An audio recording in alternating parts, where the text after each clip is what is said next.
Hello दोस्तों, स्वागत है आप सभी और रोजगार मलिक चैनल पर। दोस्तों, आज हम आपके लिए दक्षिण भारत में चोल वंश, चालुक्य वंश, पल्लव वंश तथा संगम वंश से संबंधित कुछ महत्वपूर्ण क्वेश्चन लेकर आए हैं जो बोर्ड एग्जाम में पूछे जाते हैं। तो चलिए दोस्तों, स्टार्ट करते हैं बिना किसी देरी के। क्वेश्चन नंबर 1, चोल वंश का संस्थापक कौन था? विजयालय, करिकाल, आदित्य प्रथम, राजराज प्रथम।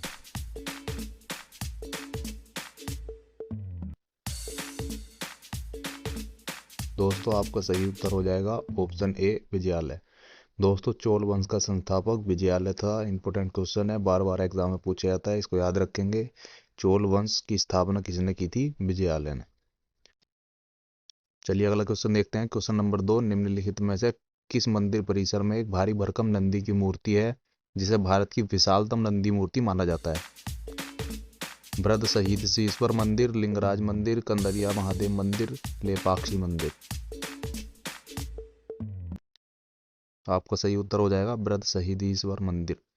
दोस्तों, वृद्ध शहीदीश्वर मंदिर में नंदी की भारी भरकम मूर्ति है जिसे विशालतम नंदी मूर्ति माना जाता है, इसको याद रखेंगे। चलिए अगला क्वेश्चन, क्वेश्चन नंबर 3, तंजौर का बृहदीश्वर मंदिर किस चोल सम्राट के शासनकाल में निर्मित हुआ था? तंजौर का बृहदीश्वर मंदिर दोस्तों बताना है। परातंग प्रथम, राजराज प्रथम, राजेंद्र प्रथम, राजाधिराज प्रथम। आपका सही उत्तर हो जाएगा ऑप्शन बी, राजराज प्रथम। दोस्तों, राजराज प्रथम के शासनकाल में तंजौर का बृहदीश्वर मंदिर जो है वो निर्मित हुआ था, इसको याद रखेंगे। चलिए अगला क्वेश्चन हो जाएगा क्वेश्चन नंबर 4, चोलों की राजधानी क्या थी? चोल शासकों की राजधानी बतानी है। कावेरीपत्तन, महाबलीपुरम, कांची या तंजौर।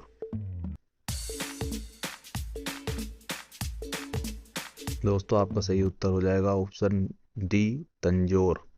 दोस्तों, तंजौर जो है चोल शासकों की राजधानी थी, इसको याद रखेंगे, बार बार एग्जाम में पूछा गया है। चलिए दोस्तों अगला क्वेश्चन देखते हैं। क्वेश्चन नंबर 5, चोल काल किसके लिए प्रसिद्ध था? चोल काल दोस्तों बताना है ग्राम पंचायतों के लिए, राष्ट्रकूट राजवंश के साथ युद्ध के लिए, श्रीलंका के साथ व्यापार के लिए, तमिल संस्कृति की उन्नति के लिए। आपका दोस्तों सही उत्तर हो जाएगा ऑप्शन ए, ग्राम पंचायतों के लिए। दोस्तों, चोल काल जो था वो ग्राम पंचायतों के लिए प्रसिद्ध था, ग्राम पंचायतें उसमें थी, तो इसको याद रखेंगे। चलिए अगला क्वेश्चन देखते हैं। क्वेश्चन नंबर 6, चोल काल में निर्मित नटराज की कांस्य प्रतिमाओं में देवाकृति प्रायः कैसी होती थी? देवाकृति जो थी वो किस तरह की अधिकांश होती थी, यह बताना है। अष्टभुज, षष्ठभुज, चतुर्भुज या द्विभुज। किस आकार की प्रतिमाएं जो है देखने को मिलती थी? दोस्तों, आपका सही उत्तर हो जाएगा ऑप्शन सी, चतुर्भुज। दोस्तों, चतुर्भुज या चतुर्भुज के आकार की जो है नटराज की कांस्य प्रतिमाएं देवाकृति जो है देखने को मिलती थी चोल काल में, इसको याद रखेंगे। अगला क्वेश्चन है क्वेश्चन नंबर 7, चोल शासकों के समय में बनी हुई प्रतिमाओं में सबसे अधिक प्रसिद्ध प्रतिमा कौन सी थी? सबसे सर्वप्रिय, सबसे अधिक प्रसिद्ध प्रतिमा हमको बतानी है। महिषासुरसमनी, नटराज, श्रीराम या सोमस्कंद। तो आपका सही उत्तर हो जाएगा ऑप्शन बी, नटराज। दोस्तों, नटराज की जो मूर्ति थी वो चोल शासकों के समय में बनी हुई सबसे अधिक प्रसिद्ध प्रतिमा थी, इसको याद रखेंगे। अगला क्वेश्चन, क्वेश्चन नंबर 8, किसके किसके शासनकाल में चीन में 72 व्यापारियों को भेजा गया था? कुलोत्तुंग प्रथम, राजेंद्र प्रथम, राजराज प्रथम, राजाधिराज प्रथम। आपका सही उत्तर हो जाएगा ऑप्शन ए, कुलोत्तुंग प्रथम। दोस्तों, कुलोत्तुंग प्रथम के शासनकाल में चीन में 72 व्यापारियों को भेजा गया था, इसको याद रखेंगे। चलिए अगला क्वेश्चन देखते हैं। क्वेश्चन नंबर 9, निम्न में से दक्षिण भारत का कौन सा राज्य अपनी नौसैनिक शक्ति के लिए प्रसिद्ध था?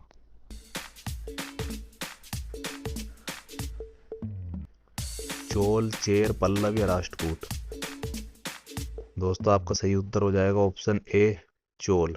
दोस्तों, चोल जो है दक्षिण भारत का एक ऐसा राज्य था जो अपनी नौसैनिक शक्ति के लिए प्रसिद्ध था, इसको याद रखेंगे।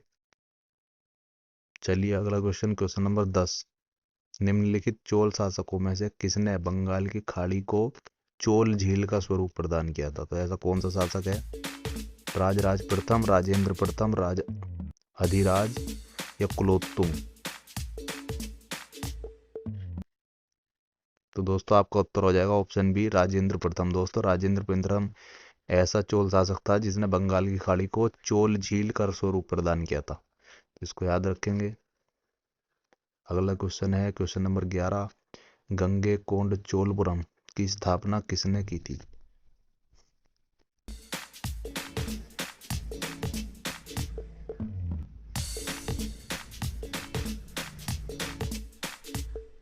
दोस्तों आपका सही उत्तर हो जाएगा ऑप्शन सी, राजेंद्र प्रथम। दोस्तों राजेंद्र प्रथम ने गंगे कोंड चोलपुरम नामक स्थान की जो है स्थापना की थी, इसको याद रखेंगे।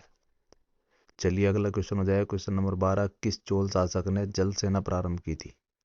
जल सेना के बारे में बताना है, किस चोल शासक ने प्रारंभ की थी? राजेंद्र चोल, परातन चोल, राजराज प्रथम, राजराज द्वितीय। दोस्तों आपका सही उत्तर हो जाएगा ऑप्शन सी, राजराज प्रथम। दोस्तों राजराज प्रथम ने जल सेना का प्रारंभ किया था, इसको याद रखेंगे, बहुत इंपॉर्टेंट क्वेश्चन है, बार बार एग्जाम में पूछा गया है। तो राजराज प्रथम जो थे उन्होंने जल सेना की आरंभ किया था। क्वेश्चन नंबर 13, किस चोल शासक ने श्रीलंका के उत्तरी भाग पर विजय प्राप्त की थी? श्रीलंका के केवल उत्तरी भाग पर बतानी है। राजराज प्रथम, राजेंद्र प्रथम, परातन प्रथम, आदित्य प्रथम। दोस्तों आपका सही उत्तर हो जाएगा ऑप्शन ए, राजराज प्रथम। दोस्तों राजराज प्रथम ऐसा शासक था जिसने श्रीलंका के केवल उत्तरी भाग पर विजय प्राप्त कर ली थी। तो दोस्तों आपका सही उत्तर हो जाएगा ऑप्शन ए, राजराज प्रथम। अगला क्वेश्चन क्वेश्चन नंबर 14, किस चोल शासक ने संपूर्ण श्रीलंका पर विजय प्राप्त की थी? तो दोस्तों अब संपूर्ण श्रीलंका के बारे में पूछा है, पूरी श्रीलंका को किसने जीता था? आदित्य प्रथम, राजराज प्रथम, राजेंद्र प्रथम या विजयालय? दोस्तों आपका सही उत्तर हो जाएगा ऑप्शन सी, राजेंद्र प्रथम। दोस्तों राजेंद्र प्रथम ने पूरी श्रीलंका पर विजय प्राप्त की थी या संपूर्ण श्रीलंका को जीत लिया था। तो दोस्तों इसका अगला क्वेश्चन हो जाएगा क्वेश्चन नंबर 15, चालुक्य वंश का सबसे महान शासक कौन था? चालुक्य वंश का सबसे महान शासक बताना है। विक्रमादित्य, मंगलेश, पुलकेशिन द्वितीय या पुलकेशिन प्रथम? दोस्तों आपका सही उत्तर हो जाएगा ऑप्शन सी, पुलकेशिन द्वितीय। दोस्तों पुलकेशिन द्वितीय चालुक्य वंश का सबसे महान शासक था, इसको याद रखेंगे। दोस्तों विक्रमादित्य गुप्त वंश का था, विक्रमादित्य का नाम था चंद्रगुप्त द्वितीय। तो आपका सी ऑप्शन पुलकेशिन द्वितीय उसका सही हो जाएगा। अगला क्वेश्चन क्वेश्चन नंबर 16, निम्नलिखित में से किस वंश द्वारा प्राय महिलाओं को प्रशासन में उच्च पद प्रदान किए जाते थे? चोल वंश, चालुक्य वंश, पाल वंश, सैन वंश? महिलाओं को उच्च पद, तो दोस्तों आपका सही उत्तर हो जाएगा ऑप्शन बी, चालुक्य वंश। दोस्तों चालुक्य वंश एक ऐसा वंश था जिसमें महिलाओं को अधिकांश उच्च पदों को पद दिए जाते थे, इसको याद रखेंगे। चलिए अगला क्वेश्चन देखते हैं क्वेश्चन नंबर 17, चालुक्यों की राजधानी कहाँ थी? वातापी, श्रावस्ती, कांची या कन्नौज?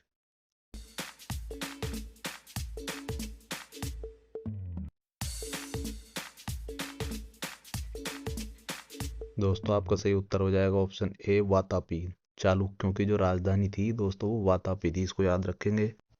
चलिए अगला क्वेश्चन देखते हैं क्वेश्चन नंबर 18, कवि कालिदास के नाम का उल्लेख कहाँ हुआ है? तो कवि कालिदास के नाम का उल्लेख बताना है।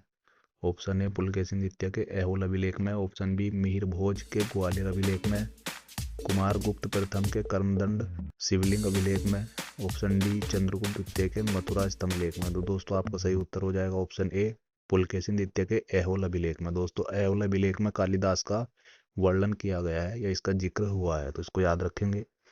चलिए दोस्तों अगला क्वेश्चन देखते हैं क्वेश्चन नंबर 19, धार्मिक कविताओं का संकलन कुरल किस भाषा में है?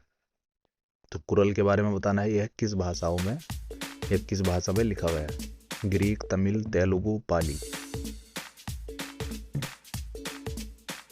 दोस्तों आपका सही उत्तर हो जाएगा ऑप्शन बी, तमिल। दोस्तों तमिल भाषा में कुरल जो है वो तमिल भाषा में लिखा गया है, तो इसको याद रखेंगे। कुरल जो है एक धार्मिक कविताओं का संकलन है, इसको याद रखेंगे। चलिए अगला क्वेश्चन क्वेश्चन नंबर 20, पांड्य राज्य की जीवन रेखा कौन सी नदी थी? गोदावरी, कृष्णा, तुंगभद्रा या बेंगी? पांड्य राज्य की जीवन रेखा बतानी है। दोस्तों आपका सही उत्तर हो जाएगा ऑप्शन डी, वेंगी। दोस्तों वेंगी नदी थी जो पांड्य राज्य की जीवन रेखा इसको माना जाता था, तो इसको याद रखेंगे, इंपॉर्टेंट क्वेश्चन है। चलिए दोस्तों अगला क्वेश्चन देखते हैं, क्वेश्चन नंबर 21। तृतीय संगम कहाँ हुआ था? तीसरा संगम बताना है दोस्तों कहाँ हुआ था। तो पहला और तीसरा संगम एक ही स्थान पर हुआ था, वह बताना है। ऑप्शन ए अरिकामेंडू, इरनाकुलम, मदुरई या तुकोरिन। तो दोस्तों आपका सही उत्तर हो जाएगा ऑप्शन सी मदुरई। दोस्तों मदुरई में प्रथम और तृतीय संगम हुआ था, आपको याद होगा। तो इम्पोर्टेंट क्वेश्चन है, प्रथम या तृतीय संगम अधिकांश पूछा जाता है, इसको याद रखेंगे, मदुरई। अगला क्वेश्चन, किस ऋषि के बारे में कहा जाता है कि उन्होंने दक्षिण भारत का आर्यकरण किया था? तो किस ऋषि ने दक्षिण भारत का आर्यकरण किया था, इस तरह इसको पूछ सकता है। विश्वामित्र, अगस्त्य, वशिष्ठ या सांबर।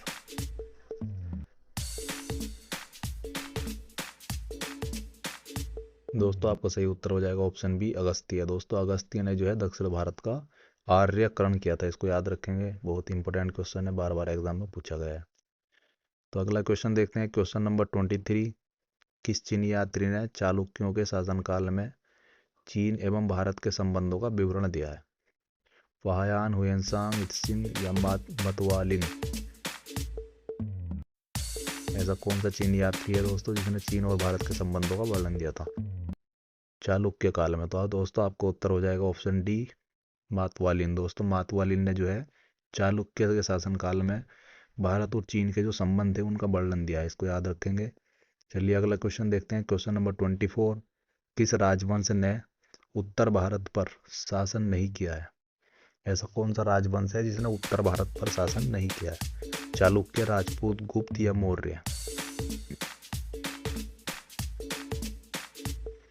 दोस्तों आपका सही उत्तर हो जाएगा ऑप्शन ए चालुक्य। तो चालुक्य राजवंश एक ऐसा राजवंश है जिसने इनमें से उत्तर भारत पर राज नहीं किया है, तो दोस्तों इसको याद रखेंगे। चलिए अगला क्वेश्चन देखते हैं, क्वेश्चन नंबर 25। मीनाक्षी मंदिर कहाँ स्थित है? मदुरई, पुदुकोट्टे, श्रीरंगम या तंजावुर।